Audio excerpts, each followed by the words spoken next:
kita akan berdiri menghadap kepada Allah Subhanahu wa taala, maka ketahuilah sesungguhnya kita akan ditanya sama Allah. Maka mas'ul, akan ditanya oleh Allah Subhanahu wa taala tentang istri kita, sudahkah kita memberikan nasihat kepadanya di saat dia tidak taat kepada Allah dan Rasulnya.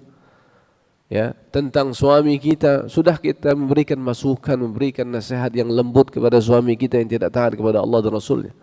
Tentang anak-anak kita, sudahkah kita memberikan pendidikan yang baik untuk anak-anak kita ataukah belum?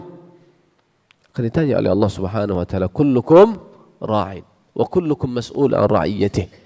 Setiap kalian adalah, kata Nabi, pemimpin, dan setiap kalian akan diminta pertanggungjawabannya terhadap apa yang kalian pimpin. Apalagi bagi seorang kepala rumah tangga, kita semuanya sebagai orang tua nih, bapak sekalian. Ar-rijalu qawwamuna 'ala an-nisa bima faddalallahu bihi ba'dahum 'ala ba'd wa bima anfaqu min amwalihim. Kita ini adalah pemimpin di dalam rumah tangga kita. Maka jangan terbalik, justru seorang istri menjadi pemimpin dalam rumah tangga. Dan kata Syekh As-Sa'di rahimahullah dalam tafsir beliau, seorang pemimpin ketika beliau menafsirkan ar-rijalu qawwamuna 'ala an-nisa adalah apa? Seorang pemimpin, seorang suami, seorang ayah bisa mengajak anak dan istrinya untuk mendekatkan diri kepada Allah Subhanahu wa taala. Kemudian beliau melanjutkan perkataannya, dan bisa mencegah kemungkaran, kemaksiatan yang dilakukan oleh anak dan istrinya.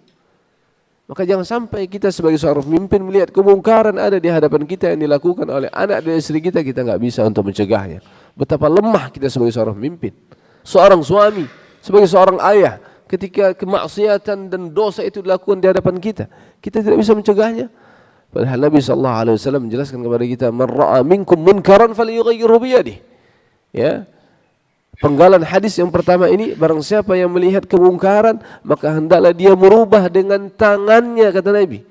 Yang dapat merubah dengan tangannya siapa ini? Yaitu kepala rumah tangga dapat merubah dengan tangannya ketika kemungkaran itu terjadi di hadapannya. Yang melakukan kemungkaran tersebut adalah anak dan istrinya, maka dia berhak untuk merubah dengan tangannya. Bukan hanya dengan lisannya. Kalau enggak mampu dengan tangan, baru dengan lisan. Pastinya untuk merubah kemungkaran itu bukanlah dengan kebengisan, dengan kekasaran, dengan kelembutan, jemaah.